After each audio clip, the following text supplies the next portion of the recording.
What do Falcons do? Rise up. Welcome to RiseUpRXNs, a show where we talk all things Falcons, NFL, Georgia sports, and in general the sports news of the day. I'm your host, Dr. Lee Denning, the Golden Hard Dog and a lifelong sports fan, coming back to you with a quick recap. Watched the national championship for a little while last night, and my God, Michael Penix Jr. did not do himself any favors. He was my favorite guy in the draft for where we're picking going into the night, and coming out of it, my Lord, he just looked bad. He was missing guys long. He couldn't get past his first read, and when you had what I'm going to call an NFL coach, because Jim Harbaugh is a former solid NFL coach. He's taken the San Francisco 49ers to the Super Bowl before going on to Michigan. He lost that one to his brother John, but you have an NFL coach who leads an NFL-style defense with college players, and you have two of the best receivers in this draft, and you look that bad? Oh, my God. Like, it was terrible. I don't know how I feel about Michael Penix now. I've liked what I've seen of him up until this game, but this was a real test with a solid NFL style coach to go up against, and he just didn't live up to the hype. So I do have some concerns there, and I wanted to talk today a little bit about who I think the Falcons need to target specifically in the draft. I'm going to throw out the idea of trading for Justin Fields. I'm going to throw out the idea of getting a free agent quarterback, especially in light of the news that Kirk Cousins would love nothing more than to structure a deal with the Minnesota Vikings going forward. He has made that very clear, and I think he's the best free agent in this offseason to pursue. You're going to have guys like Gardner Minshew and a couple of these other guys that have performed pretty well that may be stepping into that role, that may be stepping into that high free agent role. But again, we're going to stick just with the quarterback. Now, Chicago holds the key to the draft with the number 1 overall pick thanks to the Carolina trade last year. A trade that, along with the course of the season, has led to the general manager of the Carolina Panthers being fired. They can't fire their owner, which is who they actually should fire, because the general manager just went along with what David Tepper wanted to do. I think that's evidenced by what Frank Reich said earlier this season, that it's not necessarily fun working with an owner who's super involved, and especially with an owner who is super involved in a bad or toxic way.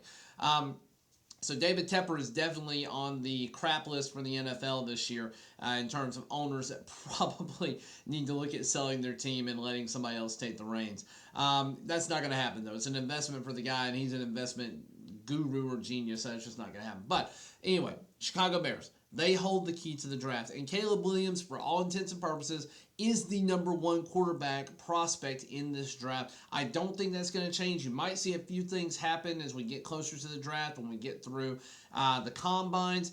But again, Caleb Williams has been a top prospect for 2 years now. I don't look for anybody to do anything other than take him number 1 overall. Now, then you have Drake May, who's sitting at that number 2 position. But look, here's the thing. Caleb Williams, solid quarterback prospect. Would love to have him as a Falcon, but we're going to have to trade the farm to get to him. If you look at what happened last year, we're sitting in a very similar position to Carolina, and they traded 2 first-round picks, and they traded their star wide receiver in Moore to the Chicago Bears, which worked out pretty well for them. They still need a little bit more help, but there's a few things they could do. They could draft Marvin Harrison Jr. here. They could trade Justin Fields and take Caleb Williams. I don't know what, but I would say the number 1 draft prospect for the Falcons should still be Caleb Williams, but he's not going to fall to us, so we're going to have to move up really aggressively if we want him. The number 2 guy on the boards right now is Drake May. I am not enamored by North Carolina prospects. You've got Sam Howell, who has not turned into a solid prospect. You've got Drake May. Again, I know that you can't really compare them. They're 2 different players. Drake May has a completely different build than Sam Howell, a completely different playing style. He's played very well for the last 2 years, but and he's probably going to be the number 2 consensus quarterback unless something happens with Jaden Daniels at this point. But my thought is that the Washington Commies are probably going to draft him or trade back. So again, the Washington Commies, if they're sticking with Sam Howell, they are a trade partner that we may not have to give up quite as much to get there. I think we'd still be a first round this year, a day 2 pick, and a first round next year. I think we'd have to do that to move into the top 3 no matter what. But you're going to have the Washington Commies, who are probably the dark horse or the wild card of this draft. Are they taking Marvin Harrison Jr.? Are they taking a quarterback? And again, the Chicago Bears still control that. So I think we have to give up a lot to get to Drake May. But he's actually actually not my number 2 prospect. I actually think if it works out, we should stick exactly where we are and go for Jayden Daniels. He had 40 touchdowns, 4 interceptions this past season, and just looks like a mobile quarterback. He would fit our scheme really well, or at least he would have fit the Arthur Smith scheme, but I still think he could do well with us now that we are Arthur Smith-less in Atlanta. It's really going to depend on what the coach who comes in wants to do. You've got a few prospects for that, and I have no idea who it's going to be, but the top prospects right now, it seems like, are Eric Bieniemy. You've got guys like Ben Johnson, and then you have guys like Jim Harbaugh.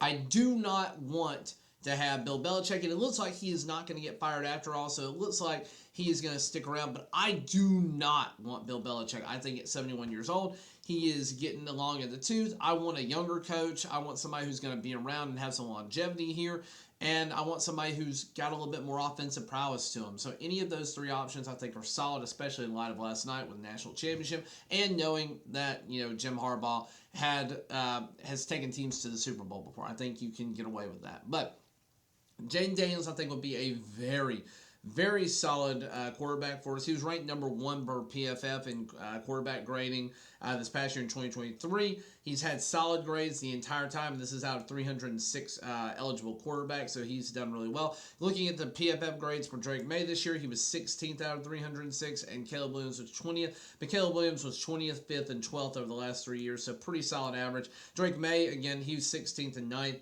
Jayden Daniels, he has been 1st, 35th, and 58th, so he's progressed as he's been in college, so I do like him. Michael Penix Jr. was my top guy. I really liked him. I thought he had solid mechanics, but last night, again, against a solid NFL caliber defense, or low-end NFL caliber defense, at minimum coached by an NFL caliber coach, he didn't look good. I don't like what I saw from him last night. And to me, he dropped tremendously on that scale and is now a day 2 pick at best. You have some other guys here like Bo Nix, J.J. McCarthy, Quinn Ewers, who are all going to be possibly day 2 picks. Bo Nix, I do not know why people are so enamored by him. I watched him at Auburn for 2 years, and then I watched him at Oregon. Oregon, he had a night and day different season, but against NFL starting caliber defensive players, because that's what the NFL goes to the SEC for, he sucked. Like, flat out sucked. So I do not have any faith in Bo Nix whatsoever. I don't want him. And again, I don't think a lot of these guys are really draftable. You've got one guy that I think is a little interesting in Carson Beck, depending on what he does, from Georgia.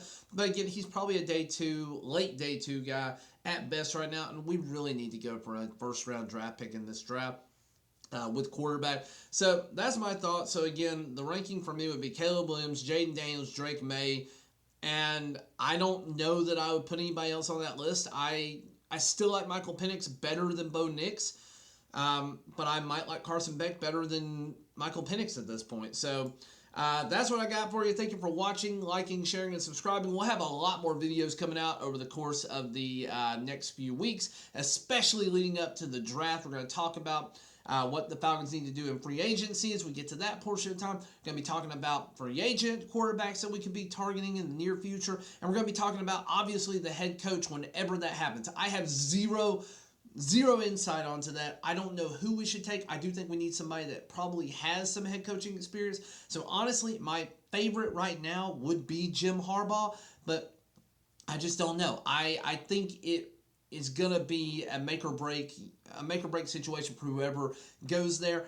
You've got guys like Ben Johnson and, again, Eric Bieniemy, who could be good. But then there's some other guys. Raheem Morris has been thrown in the mix there. And then you also have a few other guys that are in the mix as well. So I don't know what we're going to end up doing, but we've got to solve the coach situation. And then that coach, whatever his vision for quarterback, that's what we need to execute, and we need to follow it through. But we do need a coach that knows how to use the talent that he has and not see every single player as the same wheel or the same cog in the giant wheel that is the offense, because it just is not how the NFL works. And that's why Arthur Smith doesn't have a job today. Thank you for watching. Thank you for liking, sharing, and subscribing. And as always, guys, rise up.